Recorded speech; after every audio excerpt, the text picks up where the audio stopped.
Caroline, donc vous avez sa biographie. Caroline donc, est Chief. Non, en français, je suis responsable des Chief. investissements Le C de Chief, des investissements au sein. de la Caisse des dépôts et la direction des retraites. Donc la Caisse des dépôts agit comme un gestionnaire administratif et financier d'un certain nombre de caisses de retraite, une cinquantaine. Donc pour celles qui ont la chance d'avoir des réserves, je suis en charge des investissements. Donc ce soir, je représente donc un de mes clients qui s'appelle l'IRCANTEC, qui est le régime complémentaire pour les contractuels de l'État, des collectivités locales et des services hospitaliers. Juste pour revenir, je pense qu'effectivement la charge de la preuve entre qui est ESG ou pas a changé, puisqu'aujourd'hui, en tout cas en France, c'est vrai qu'on nous demande de justifier si on n'est pas ESG. Donc c'est vrai que ça a changé dans le domaine des asset owners, et sachant que les grandes associations professionnelles, donc la F2I ou la FFA, se sont inscrites aussi dans une démarche de promotion de l'ESG et du climat. Deuxième chose, je ne suis pas du tout persuadée qu'on gagnera la transition énergétique grâce au chaos, parce qu'en fait, il faut bien voir qu'à chaque fois qu'on s'inscrit dans une démarche, je sais pas, basée sur la controverse, on a un pushback. Il faut savoir qu'il y a quelques grands majors de pétrolières qui ont décidé de ne pas donner d'informations à CDP cette année, tout simplement parce qu'elles avaient peur de se faire poursuivre si elles donnaient l'information. Donc quelque part, parfois, certains acteurs ont l'impression de gagner des petites guerres à court terme en ayant une approche de controverse. Mais le problème, c'est qu'on a besoin que tous les acteurs, surtout ceux qui ont une empreinte carbone élevée, bougent. Pour qu'on aille dans la transition énergétique, ce n'est pas les super bons qui sont déjà bons, c'est les mauvais et ceux qui sont moyens qu'on a besoin de convaincre. Donc arriver sur les controverses n'est pas forcément l'objectif gagnant sur le moyen terme, et c'est vraiment le moyen terme qu'on vise. Alors qu'est-ce qu'on peut faire? C'est sanctionner? Mais en fait, je pense que déjà, il n'y a pas qu'une seule solution, il y en a plusieurs. Et d'abord, il faut déjà définir ce qu'on veut faire. Parce que, donc je reviens sur c'est toute une longue digression pour revenir sur le cœur du sujet. Il faut d'abord savoir ce qu'on veut faire. Est-ce qu'on veut faire un investissement low carbone, ou est-ce qu'on veut investir dans une économie qui devrait devenir low carbone? Donc c'est en tout cas, nous, pour l'IRCANTEC, ce qu'on a défini, c'est que ce qu'on veut, c'est investir dans une économie low carbone. Ce n'est pas avoir un investissement low carbone. Il y a des entreprises qui émettent énormément, qui sont clés pour la transition énergétique. Donc déjà, scope 1, scope 2, on oublie, parce que si on n'a pas l'ensemble du spectre, dont scope 3, et même peut-être l'empreinte évitée, le carbone évité, le carbone économisé, on n'a déjà absolument pas du tout les bonnes données pour prendre une décision, ne serait-ce que sur le carbone. Et de toute façon, on est bien sur une transition, on est bien sur un chemin vers une économie bas carbone, on n'est pas sur un spot. Donc, et suivant les secteurs, le chemin sera plus ou moins pentu, parce qu'il y a des secteurs sur lesquels ce sera plus difficile et donc on leur demande moins. Donc, les choses sont assez subtiles, donc il faut déjà respirer, se poser la question de ce qu'on veut faire, et ensuite on analyse comment on va le faire. Donc ça, c'est hyper important. Nous, pour l'IRCANTEC, on a défini que notre objectif, c'était donc pas d'investir 2 degrés, d'investir dans un portefeuille bas carbone, mais plutôt donc d'investir dans une économie bas carbone. Et là, on essaye de travailler sur quel serait le portefeuille 2 degrés compatible. Donc là, c'est vraiment un chemin qui est difficile, puisqu'il n'y a aucune méthodologie à ce jour qui nous dit ça. Et qu'en tant qu'asset owner, on ne va pas faire, on n'a pas la liberté d'un asset manager ou d'un provider d'indices qui peut trouver une solution super bien intelligente, mais sur une partie du portefeuille. Nous, il faut que ce soit l'ensemble du portefeuille. Donc on a, pour tout ce qui est transition énergétique, on a défini 4 axes de travail, qui est d'abord mesurer, parce qu'on ne peut travailler que si on a bien mesuré. Donc de mesurer, et chaque année, on essaie de mesurer mieux, d'aller plus loin.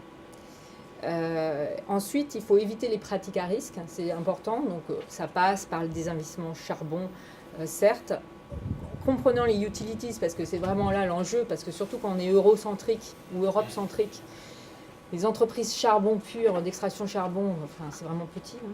Donc le vrai sujet, c'est est-ce qu'on va désinvestir de RWE? C'est ça le vrai sujet, qui est assez gros dans les indices.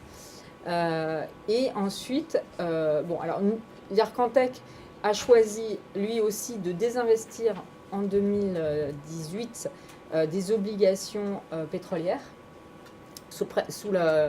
Parce qu'en fait, quand on analyse les capex des grands majors, on s'aperçoit qu'en fait, elles continuent à investir dans des projets qui ne leur permettront pas d'être dans cette transition.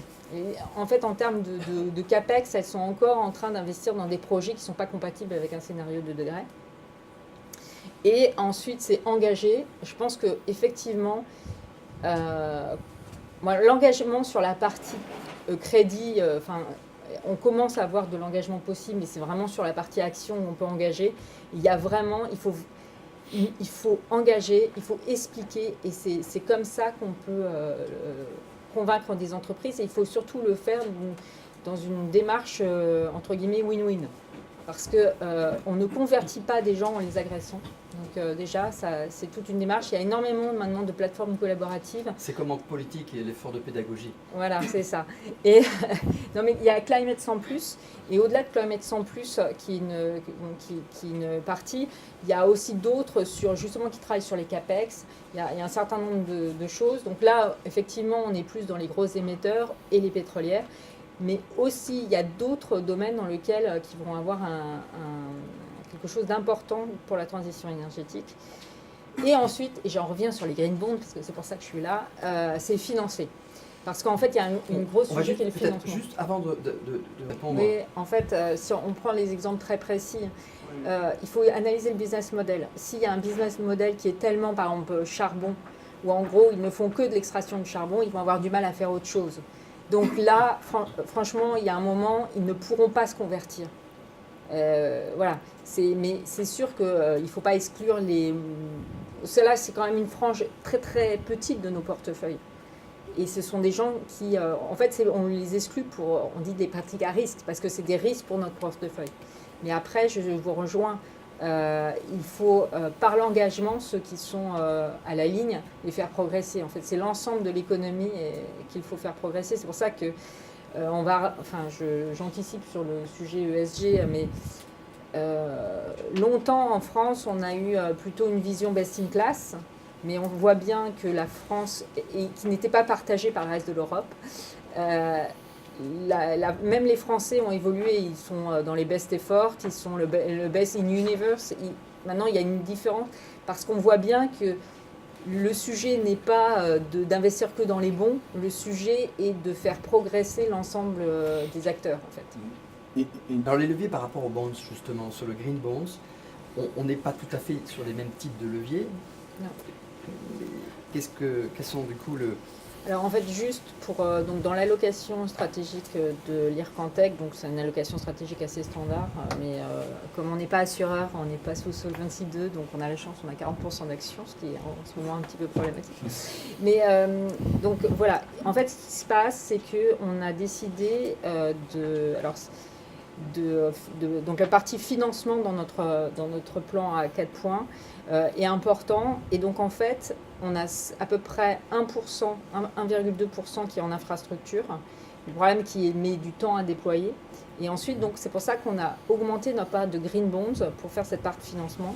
Ce qui fait qu'en fait, la part green bonds chez nous, elle est de 500 millions, ce qui fait qu'en fait sur l'Ircantec, c'est 4,5% des actifs. Ce qui est beaucoup, mais il faut bien savoir que des green bonds, c'est quoi? C'est des govies, c'est du corporate credit et des supranationaux. Donc c'est pas non plus hyper exotique. Donc en fait, ce qu'on fait, c'est qu'après, on le transparise.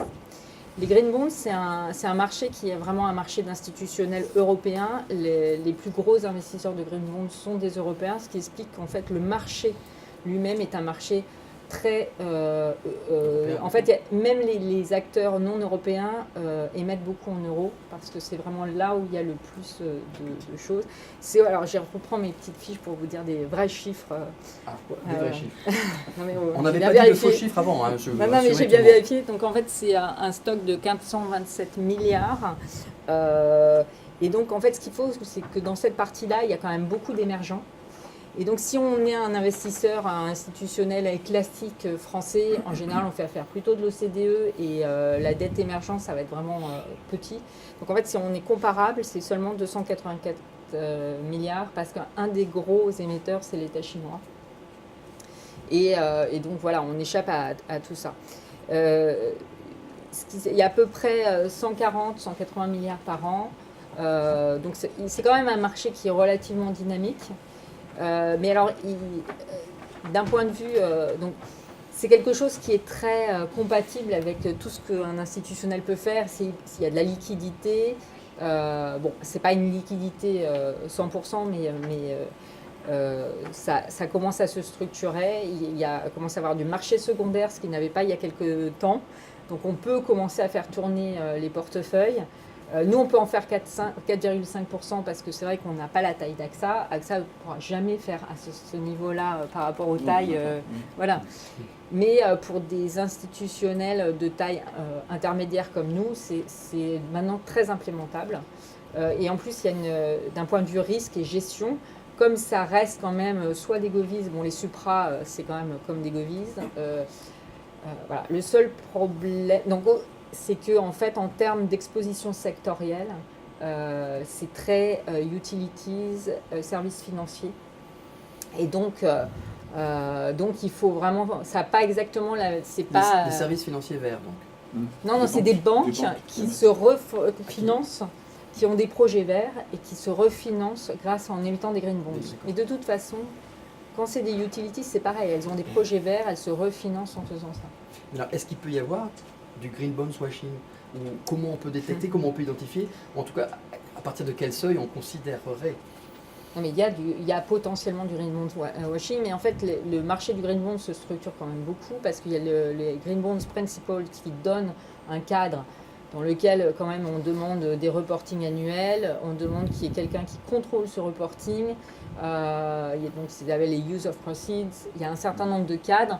Donc le green bond washing est quand même plus difficile. Par contre, par exemple, l'année dernière, Repsol alors je ne sais pas si c'était au début de cette année ou l'année dernière, a essayé d'émettre une green bond. Ça s'est très mal passé parce qu'en fait, les analystes, donc il y a les gérants qui font des green bonds, évaluent quand même ça, ont trouvé que justement, c'était pas assez, ça ne finançait pas assez des projets de transition énergétique. Donc ça se structure, il y aura toujours potentiellement un risque, mais qui n'est pas au moment de l'émission.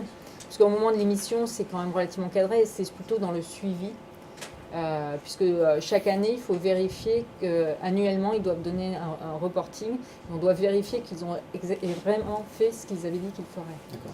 Donc c'est plutôt à ce niveau-là où il peut y avoir potentiellement des polémiques. D'un côté, on veut incentiver. Mais pour incentiver, on veut contrôler. Pour contrôler, ça implique beaucoup d'audits. Et de notre côté, on dit aux entreprises, il faut être agile. Et je peux vous dire que moi qui ai vécu beaucoup d'audits, quels que soient les schémas, c'est beaucoup de travail. Et après, c'est peut-être se dire comment on pourrait faire pour rendre ça plus agile pour les entreprises. Parce que quand on dit on fait le contrôle, c'est qu'on ne fait pas confiance. On se le dit. On est d'accord, tout c'est comme dans le management. Bon, alors... est-ce qu'il y aurait, et là la question se pose peut-être auprès de tout le monde, d'autres critères qui pourraient, ça vaut pour le décarboné, mais ça vaut pour tous les sujets, est-ce qu'on ne peut pas réinventer des critères, des indices, des méthodes qui permettent d'inspirer confiance en continuant à développer l'agilité des entreprises et en facilitant le travail des financiers, des investisseurs? Parce que finalement, si on a un système qui est global, je ne sais pas, est-ce qu'il y a des réflexions qui ont été faites, des idées? En fait, c'est sûr que pour un émetteur, émettre une green bond coûte plus cher qu'émettre une bond. C'est parce qu'il a beaucoup plus de reporting. Pour parler à des émetteurs, en fait, ça demande en interne une mise en place de tout toute une gouvernance qui n'est pas habituelle parce que d'habitude le département financier ne parle pas forcément au département de la RSE. Pour autant, ça a des effets bénéfiques d'organisation en interne. Donc ça, c'est un certain point. Donc on parle de transition énergétique et de transition de management et d'organisation dans les voilà, entreprises. Voilà, c'est ça. Et après, il y a il faut bien voir que le vrai challenge, aujourd'hui, le CDP et tous organisent quand même un framework qui est une standardisation. Et il y a une sorte de demande de standardisation qui commence à émerger.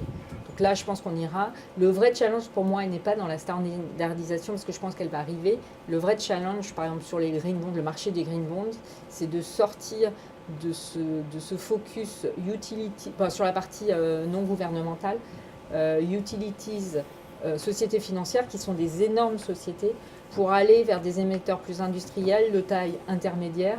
Enfin, quand je dis intermédiaire, ça reste quand même des grosses sociétés. Parce qu'en fait, c'est compliqué pour nous, investisseurs, d'avoir accès à ces entreprises parce qu'elles n'ont pas forcément un stock de projets verts énorme et donc elles ont du mal à atteindre la taille indice. Donc les 300 millions, les Magic 300 millions, les Magic 500 millions. Alors ça serait quoi la solution? Alors, sur ça, il y a plusieurs solutions. Développer plus rapidement. D'une part, nous, ce qu'on a fait, c'est qu'on a baissé notre seuil pour être en dessous de la taille benchmark. Ensuite, il y a les solutions de travailler à ce qu'on puisse, entre plusieurs acteurs, faire des bouquets de projets multi-acteurs afin d'atteindre une taille où avoir une organisation, une organisation style KfW en France qui puisse elle-même faire cette agrégation. Mais il y a un moment, si on veut pouvoir développer plus le marché des green bonds de façon à atteindre et des corporates plus petits ou des organisations territoriales plus petites que la ville de Paris ou la région Île-de-France, il faut qu'on ait cette capacité. Notre but, c'est quand même de verser des retraites. Et pour les assureurs de faire leur métier, on n'est pas là pour financer des innovations.